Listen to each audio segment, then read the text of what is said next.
Tonight on Q2, a breath of fresh air, but for how long? SNAP benefits are once again flowing, but receiving those funds in the future may now be more difficult. I am still playing catch up because I had to find what bills I could pay bare minimum on. Plus, on a collision course. It just boggles my mind that there's so many accidents there. As one intersection seeks to become safer, residents sound the alarm over another.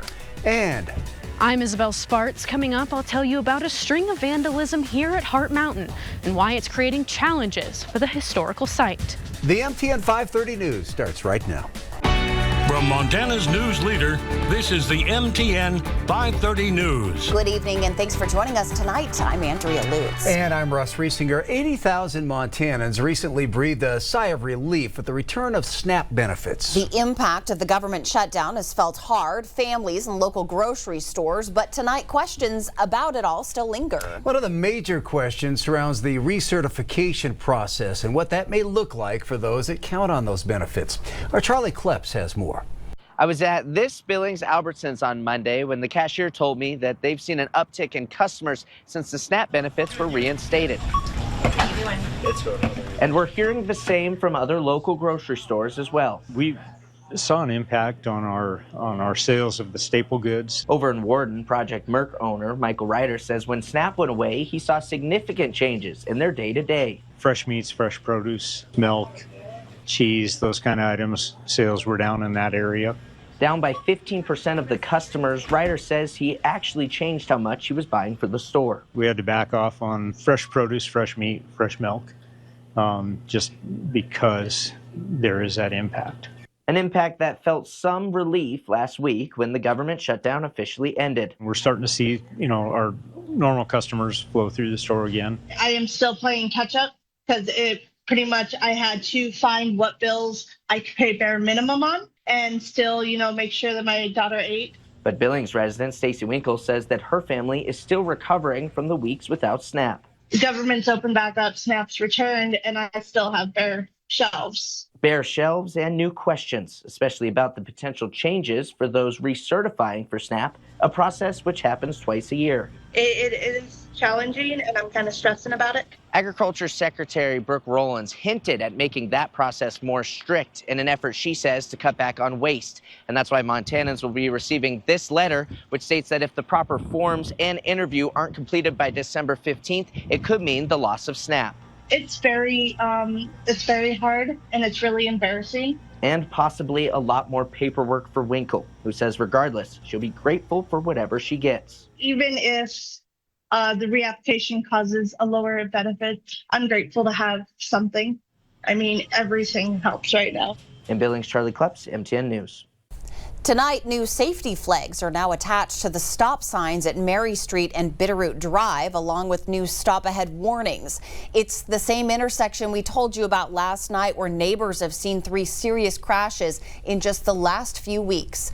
The city, county, and state are all talking about next steps, but they're still sorting out who has jurisdiction because of old county records. Neighbors say they've been raising concerns for days, worried a deadly crash is only a matter of time. City Public Works Director Debbie Melling says they'll improve safety regardless of who controls the road. MDT expects a traffic study within a week, and Melling says the new signs must be warranted or they could make that intersection more dangerous. Meanwhile, residents at another busy Billings intersection are also raising the alarm tonight. This time, it's 36th and Monad, the site of a vehicle crash just last night. But those living in that area, they claim those collisions are becoming far too common. Our Vanessa Willardson has the story. 2 vehicles crashed at the intersection between South 36th Street West and Monad Road Tuesday night. When I come up to the corner of Monad and 36, you have all these flashing lights going on. According to nearby resident Carol Weiss, this isn't new. And I immediately knew there's an accident because we've lived in this area for 5 years, and I bet there's at least 2 a year, at least. In fact, the intersection, which is a 2-way stop, saw crashes in July and May this year as well. And it just baffles me because the eyesight line is clear. There's no obstruction, there's no trees. It's flat, and it just boggles my mind that there's so many accidents there. I spoke with a dozen of Weiss's neighbors, and they're all saying the same thing. This intersection needs a traffic light. They put one down on King Avenue and 36th, and I'm thinking, why not have one here? It's Monad, it's right off of the roundabout. I don't know why they don't put one there, just because of all these accidents. We reached out to Billings Public Works to see what the city would need in order to make changes at the intersection. So far, we have not heard back, but neighbors are growing restless. I just hope the city looks into it, because this is really ridiculous. I don't think anybody's been killed that I know of, and I don't know about being hurt, but it's going to happen. I mean, it's going to happen. In Billings, Vanessa Willardson, MTN News. The Homestead apartments in Park City still have 2 families living there. This after the Park City Water District capped their sewer lines just yesterday. Owner Gary Whites tells us that several tenants were able to move, but these families just have no place else to go. White says the Stillwater County Health Department pushed back on the move-out date for Friday, and they're giving the remaining residents just 2 days to find a new place to live. He asked the courts to stop contractors from disconnecting the sewer lines, saying they were creating a public health problem, leaving people homeless.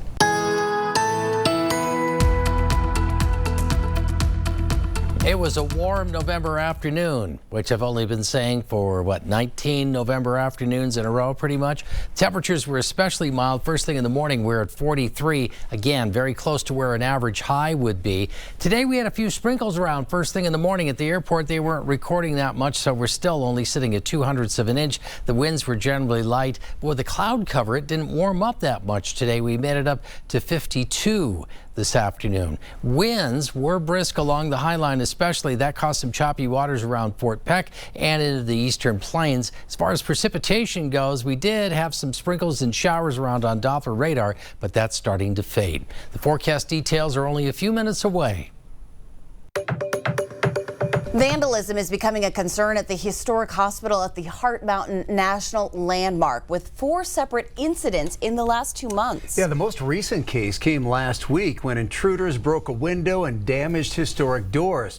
For those that work daily to preserve these pieces of history, it's a sad trend that they want to see stopped. Our Isabel Sparks traveled to the mountain and has the details.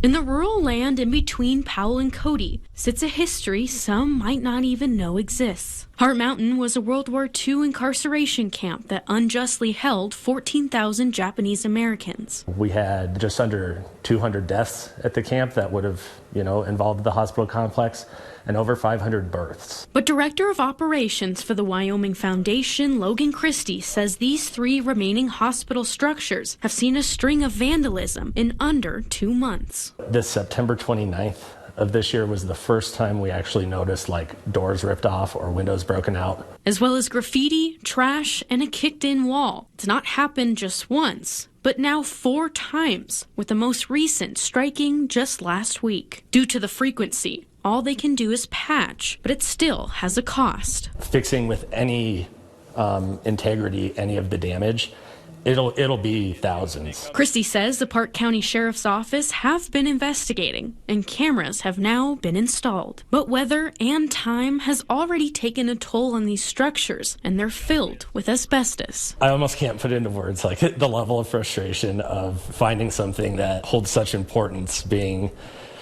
desecrated to a point. The hospital buildings behind me are just up the road from the museum, but the foundation doesn't own this land, which adds an additional challenge to an already frustrating situation. Every time something gets ripped down, it destroys more of the original fabric. We have less to hook to. They lease the land from the Bureau of Reclamation. A transfer would allow for proper preservation. The federal bureaucracy that's at play has prevented it for roughly the last 8 or 10 years. Once this happens, it would put more measures in place to prevent this from happening again at the historical site. I'm hoping that the individuals who are doing this, who are being the vandals, realize that they're not just abandoned buildings. Hopefully that when that realization happens, it's an eye-opening experience for them. In Park County, Wyoming, Isabel Sparks, MTN News. New restaurant is open in Laurel, and it's already giving back to the community. The city's first Jersey Mike's held its grand opening this morning on 4th Street. The popular sandwich shop chain brought the deals on day one, $3 regular subs. All those proceeds will benefit Laurel EMS as they offer a new ambulance for the city. The opening of Jersey Mike's comes one day after the opening of Wingstop here in Billings. Still to come on the MTN 530 News on Q2, a life-changing diagnosis. One Billings man is learning to live with diabetes while proving it doesn't have to be a death sentence. We'll meet him next. Then later, one Montana football player who overcame serious injury is now set on making the end zone his home as he looks to lead his team to a state championship. We'll be right back. The MTN 530 News continues right after this.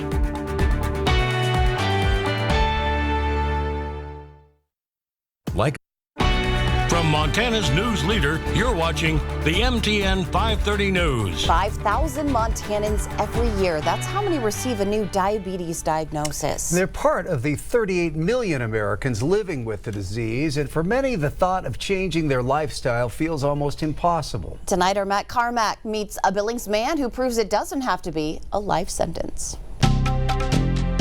In the last year, 37-year-old Nate Porter has undergone many lifestyle changes. It's been a lot, that's for sure. After he found out he had type 2 diabetes last November. It's very easy and very normal to get emotional about everything, especially something like this that, in my opinion, at that time was very life-changing. When he found out about this diagnosis, Nate said he immediately began taking control of his health. So that day, immediately quit smoking cigarettes. Avid smoker for 15 years. For the past year, Nate has been coming to the diabetes clinic here at the Yellowstone Medical Center to see his primary care provider who specializes in endocrinology, Chelsea Hayter. She's also honest and very candid with the information that we're looking at and what the next step would be. Nate, a year later, I would not have thought we would be as far as we are. I think Nate,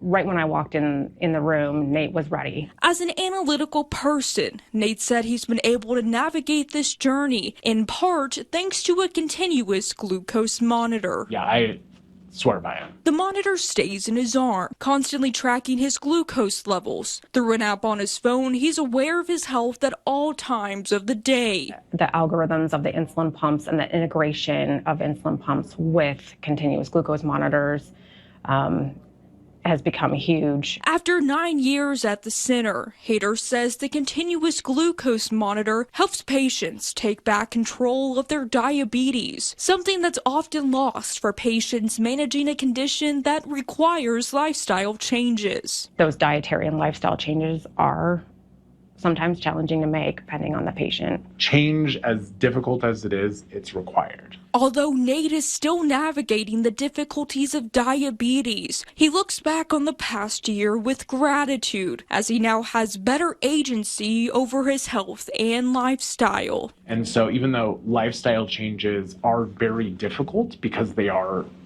established through those habits, you have to change them. In Billings, Matt Carmack, MTN News.